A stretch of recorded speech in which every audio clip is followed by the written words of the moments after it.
भी बता दो यार फिर। इतनी बड़ी गाड़ी में माइलेज पूछोगे यार?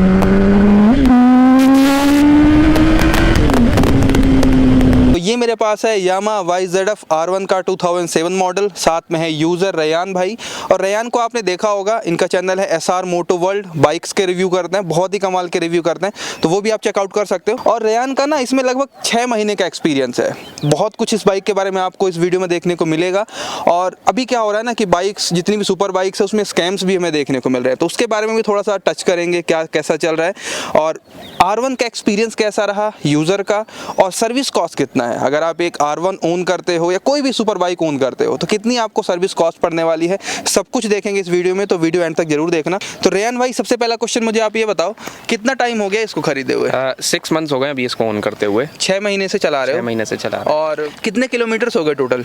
अप्रॉक्स ये गाड़ी अभी चल चुकी है 28,600 किलोमीटर्स के आसपास, और मैं लेके आया था इसको 24,000 या 25,000 के आसपास, मतलब 3-3.5 हज़ार किलोमीटर्स मैंने तब से चला लिया। अच्छा, मतलब 6 महीने में 3-4 हज़ार किलोमीटर तुमने चला लिया? 4,000 तो आप मान सकते हो। और इसमें कुछ नया कुछ अपने से भी लगाया या पूरा जो उनसे लेके आए थे वैसा ही है स्टॉक? देखिए, ये 2007 की गाड़ी है और इसमें सर्विसिंग मैं अपने हिसाब से करता हूँ ताकि लॉन्ग रूट्स पे चला सकूँ, तो उस हिसाब से इसमें काफ़ी ज़्यादा रिप्लेसमेंट पार्ट्स डाले हैं जो कि 27-28 हज़ार किलोमीटर पे बदलने चाहिए, तो उनकी कॉस्ट अलग रही है। वो स्टॉक पार्ट्स ही डाले गए हैं, कोई ऐसे आफ्टर मार्केट पार्ट्स नहीं है। टू ब्रदर्स का इसमें आफ्टर मार्केट एग्जॉस्ट लगा हुआ है, जिसको बस मैंने फुल सिस्टम कर दिया है डीकैट करके। ओके, तो इसके बारे में थोड़ा अपन आगे बात करेंगे, क्या क्या कैसे क्या सर्विस करते हो तुम, क्योंकि मैंने बहुत बार देखा है इसकी सर्विस तुम खुद कर लेते हो। हाँ, मैं खुद वीडियोस देखा हूँ मैंने, इंस्टा में देखा है। हाँ। खुद ही पूरी गाड़ी खोल के बना लेते हो, तो ये एक नई चीज़ है क्योंकि ये सभी नहीं कर पाते। कि जैसे ये बाइक तुमने खरीदी थी, कोई और देखी थी, बस ये ऐसे ही यही लेनी थी ऐसे करके? नहीं, लेने में कावासाकी जा रहा था। प्लान ये था कि इससे पहले 600 RR भी ओन कर चुका हूँ मैं, होंडा की, जो कि मार्क मार्केस ट्रैक पर चलाता है, होंडा की रेसर।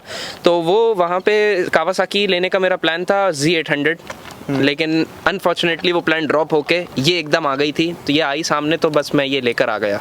ओके, ठीक है। तो ये बाहर से ली थी कहीं, मतलब अपने सिटी के बाहर से? हाँ, अभी मैं भोपाल में हूँ और ये गाड़ी मैं हैदराबाद से लेकर आया था। और R1 तो आपको पता है सबका फर्स्ट लव होता है। और जैसे इसको अभी मैंने इसको चलाया तो यार साउंड बहुत कमाल का आ रहा था। हाँ। मतलब थोड़ा सा भी रेव करो तो लोग देखते थे, इनफैक्ट गाड़ी रोक के देखते थे भाई कौन सी गाड़ी जा रही है। तो वो तो तुम 6 महीने से फील कर रहे हो? हेड टर्नर है। 6 महीने में पहले इसका साउंड सूदिंग था। हाँ। जैसे आवाज़ स्मूथ आवाज़ आती है, जैसे कुछ स्टॉक टाइप की आवाज़। टू ब्रदर्स रेसिंग ज़्यादा तेज़ आवाज़ नहीं देता, लेकिन जब से मैंने इसको डीकैट करा है, कैटालिटिक कन्वर्टर 2 आते हैं इसमें, वो हटा दिए हैं, तब से जो आवाज़ है वो काफ़ी अच्छी हो गई और गाड़ी आँख भी निकालने लगी है। रात का टाइम होता तो मैं आपको आँख भी निकाल के दिखाता।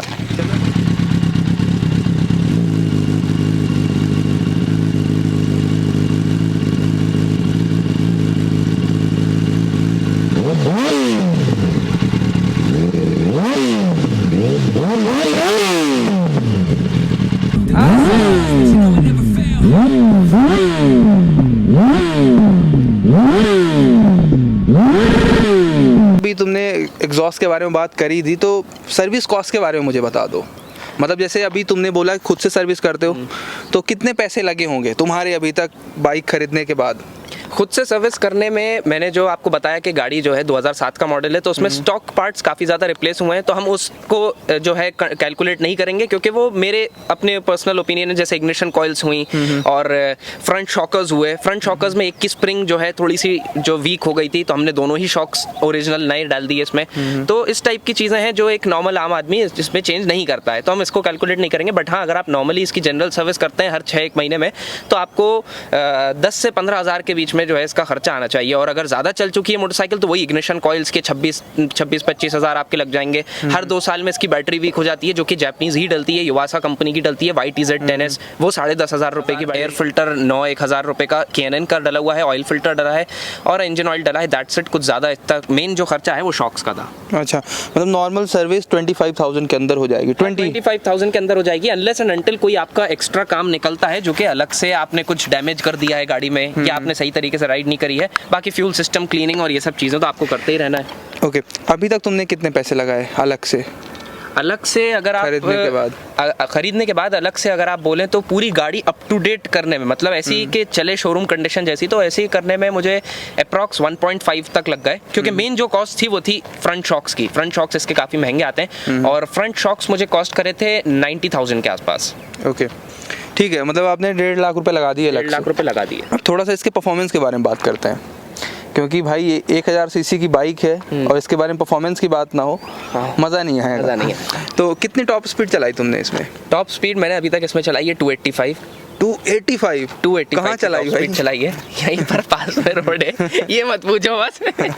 ओके, मतलब हाँ इतनी चल जाती है। हाँ। आप चलाना मत कभी वैसे, क्योंकि 285 सेफ नहीं होता, क्योंकि यहाँ पर रोड्स नहीं है इतना चलाने के लिए। 285 उस टाइम हम लोग बहुत सारे राइडर्स थे, तो जब गाड़ियाँ स्पीड में चलती हैं तो इतना कॉन्फिडेंस आ जाता है। प्रॉपर गियर्स में रहो, प्रॉपर गियर्स में थे, राइडिंग गियर्स में पूरे किट में थे, तब चला रहे थे उसको।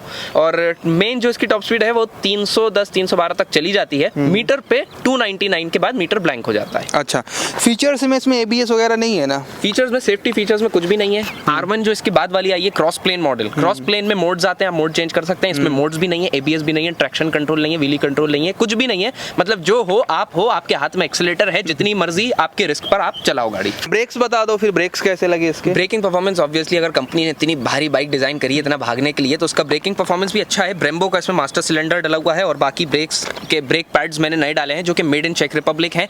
गोल्ड फ्रेम कंपनी के ब्रेक पैड्स हैं जो कि अप्रॉक्स 5000 पर पेयर कॉस्ट करते हैं। कहाँ से मंगवाया था इसका पूरा जो भी सामान तुमने? बाहर आउट ऑफ द कंट्री बुलवाया था या इंडिया में अवेलेबल था इसका माल? इसमें जो सारा सामान डलता है वो इंपोर्टेड ही रहता है, मगर बहुत सारे डीलर्स रहते हैं जो पार्ट्स में डील करते हैं, तो वो इंपोर्ट करा के अपने पास स्टॉक कर लेते हैं और फिर इंडिया में जो है गाड़ियों को बेचते हैं। मतलब इजीली मिल जाता है ना अपने यहाँ? हाँ, रनिंग पार्ट्स मिल जाएंगे, जैसे कि ब्रेक पैड्स हुए, ऑयल फिल्टर, एयर फिल्टर, जो रनिंग पार्ट्स जो हर सर्विस पे चेंज होना चाहिए वो वाले पार्ट्स आपको मिल जाएंगे। मगर अगर कुछ एक्स्ट्रा ऑर्डिनरी आपने कुछ डैमेज कर दिया गाड़ी में या कुछ अलग सा पार्ट है जो ज्यादा नहीं बिकता है, तो वो आपको ढूंढने में थोड़ी सी परेशानी होगी और हो सकता है तो कहो तो इंपोर्ट भी आपको करना पड़ जाए। जो इसका वेट है वो 190 kg इसका वेट है, यानी कि फुल टैंक और इंजन ऑयल के साथ। तो इतना ज्यादा मुझे नहीं लगता कि वेट ये है। वैसे मैंने नॉर्मल यूजर के हिसाब से पूछा है, क्योंकि उनको वेट ज्यादा लग नहीं, सकता एक है। normal तो मतलब हाँ, चलाने में दिक्कत नहीं है ना? ये चलाने में कोई इशू नहीं है, बस आपको राइडिंग स्किल्स आपके पास होने चाहिए। और ये एक ऐसी बाइक है कि इसके पास आप भटकना भी नहीं है जब तक आपने कोई इतनी पावरफुल स्पोर्ट्स बाइक नहीं चलाई है। एग्जैक्टली। अब देखो, ऐसा बहुत सारे लोग बोलते हैं कमेंट बॉक्स में कि मुझे ना 1000 सीसी की बाइक लेनी है या 600 सीसी की बाइक लेनी है, तो मैं ये बोलूँगा कि आप ना डायरेक्ट नहीं ले सकते। पहले आप 100 200 300, जैसे इसने ली है बाइक, तो ऐसा नहीं कि पहले 1000 सीसी, इसके पहले 600, इसके पहले 150 200, मतलब हर एक सेगमेंट की बाइक चला के आप ऊपर जाओगे। ऐसा नहीं कि डायरेक्ट 1000, वो चला नहीं पाओगे, आप बहुत दिक्कत कर दोगे। तो रेहान भाई, एक और क्वेश्चन है, जैसे इसके पहले तुमने CBR चलाई, CBR 600 सॉरी, उसके बाद ये चलाई, क्या डिफरेंस लगा तुमको? डिफरेंस ऐसा है, ट्रस्ट मी, के लोग ये कहेंगे कि आपने 600 चला लिया, आप सुपर बाइक सेगमेंट पे आ गए, इनलाइन 4 आपने चला लिया है। मगर यकीन करिए मेरी इस बात का कि अगर आप 600 के बाद 1000 चलाएंगे तो वो आपको डराएगी। इसमें और उसमें ये डिफरेंस है कि वो 600 में आप फुल एक्सीलरेटर भी दे देंगे फर्स्ट गियर पर, तो वो लिफ्ट होती हुई नहीं जाएगी, वो अगला पहिया जमीन पर ही रखेगी। अगला व्हील जो है उसका, फ्रंट व्हील जो है उसका ट्रैक्शन नीचे ही रखेगा। इतनी इंजन में पावर नहीं है कि वो व्हील लिफ्ट कर दे, लेकिन इसमें इतनी पावर है कि ये व्हील लिफ्ट कर देगी। और अगर आपको सही से कंट्रोल नहीं करना आता तो क्या पता है आपको होना है। ठीक है, तो ये चीज़ आपको समझना पड़ेगा। चलाने से पहले सीखो बाइक को, सबसे बड़ी बात ये है, क्योंकि अभी अपन जनरली 150 200 300 सीसी की बाइक का रिव्यू करते हैं, वहाँ पे दिक्कत नहीं, वो मैनेज हो जाती है। ये भाई एक मतलब एक बहुत बड़ी रिस्पॉन्सिबिलिटी के साथ आती है। तो अभी जब मैं इसको लेकर आया 6 मंथ्स हो चुके हैं, और जो ये 285 का टॉप स्पीड मैं आपको बता रहा हूँ, ये 285 की टॉप स्पीड मैंने इसमें जब टच करी थी, जब मुझे अभी कुछ टाइम पहले ही, मतलब 5 महीने तक मैंने इस गाड़ी को चलाया अच्छे से। बहुत मुश्किल से गिनी चुनी बार 1 या 2 बार गाड़ी 200 टच हुई होगी, लेकिन उससे पहले मैं ना इससे व्हीलीज करता था ना कुछ करता था। पहले गाड़ी को समझने की कोशिश करता था, क्योंकि डेफिनेटली बहुत रॉ पावर है इसमें, जो है आपके हाथ में है। ओके, माइलेज भी बता दो यार फिर। इतनी बड़ी गाड़ी में माइलेज पूछोगे यार, शर्म नहीं आती क्या? नहीं, क्या बहुत सारे लोग पूछते हैं ना। अच्छा, अब क्योंकि माइलेज पूछने ही वाले हैं कमेंट बॉक्स में, तुम्हें ही पता है। सही बात है। तो माइलेज अगर जनरली हम इसको city ride, mix riding condition में चलाते हैं, सिटी में भी चलाते हैं, थोड़ा बहुत हाईवे पर भी चलाते हैं, रेविंग भी करते हैं, तो 13-12 इतना माइलेज आपको मिल जाएगा। और अगर आप लॉन्ग रूट पर चलाते हैं, जैसे आप कहीं ट्रैवल कर रहे हैं और आप हाईवे पर चला रहे हैं, 150 के आसपास क्रूजिंग कर रहे हैं, क्योंकि 150 ईजी है इसमें, बहुत आराम से, आपको पता भी नहीं चलेगा गाड़ी 150 पे चल रही है, तब आपको मिल जाएगा 16-17 तक का। अच्छा, तो इतनी तो सेम मेरी कार दे रही है यार, हाईवे में 16-17 और सिटी में 12। अब एक और तुमने स्टार्टिंग में अपन ने ये पॉइंट कवर किया था कि यार अभी क्या हो रहा है कि सेकंड हैंड बाइक्स जब लेते हैं, सुपर बाइक्स स्पेशली, बहुत सारे फ्रॉड या स्कैम्स मिलते हैं। वीडियोस भी बहुत सारी आपको यूट्यूब में ऐसी मिल जाएंगी, तो थोड़ा सा इसके बारे में कुछ गाइड करो, क्योंकि तुमने 2 बार बाइक ली है। हाँ। 2 बार का एक्सपीरियंस है। हाँ। तो उस एक्सपीरियंस से कुछ बताओ व्यूअर्स को। तो ऐसा है कि सुपर बाइक सेगमेंट में ऐसे ऐसे स्कैम हो सकते हैं जो कि एक आम आदमी सोच भी नहीं सकता है। मतलब हम अपनी KTM बेटीएम खरीदते हैं, इसमें कोई ऐसा स्कैम नहीं हो सकता है। KTM में ज़्यादा से ज़्यादा स्कैम होगा तो क्या होगा, आपको लोन डिफ़ॉल्ट वाली गाड़ी दे देगा कोई भी, जो फाइनेंस होगी, बैंक से पकड़ी हुई होगी, रिकवरी वाली होगी। लेकिन इन बाइक्स में तरह तरह के स्कैम्स हो सकते हैं। ग्रे मार्केट बाइक्स का सबसे पहला स्कैम होता है। अब ग्रे मार्केट का एक अलग मार्केट है इंडिया में, ग्रे मार्केट बाइक्स बिकती हैं इंडिया में, जो कि ओपनली मैं कह रहा हूँ और ओपनली सबको पता है कि बिकती हैं। तो ग्रे मार्केट बाइक्स में स्कैम जब होता है, जब डीलर आपको ये बोले कि ये गाड़ी लीगल है और आप उसको लीगल समझ के खरीद लाएं और उसके बाद आपको ये पता चले कि ये ग्रे मार्केट है, तो यहाँ पर जो ग्रे मार्केट स्कैम हो जाता है। ग्रे मार्केट वही इंपोर्ट ड्यूटीज़ वाला चक्कर होता है, वो बहुत लंबा है। ग्रे मार्केट में भी तरह तरह की गाड़ी आती है, एक फुली इलीगल आती है, ग्रे मार्केट में भी कुछ कुछ सेमी लीगल आती हैं। तो वो बहुत बड़ा मतलब दलदल है, उसमें जितना हम जाते जाएंगे तो हमें पता चलता जाएगा कि किस किस तरह की गाड़ियाँ इंडिया में हैं। ओके तो क्या सजेस्ट करना चाहोगे, मतलब कैसे बाइक लेना चाहिए अगर किसी को सुपर बाइक खरीदनी है तो, या कहाँ से लेनी चाहिए, ऐसा कुछ? देखिए, कहाँ से लेनी चाहिए ये मैं ऐसे स्पेसिफाई नहीं कर सकता हूँ, क्योंकि हमें खुद नहीं पता कि कौन क्या बेच रहा है, और हम ये जो लेके आते हैं ये ओनर से लेके आते हैं डायरेक्टली।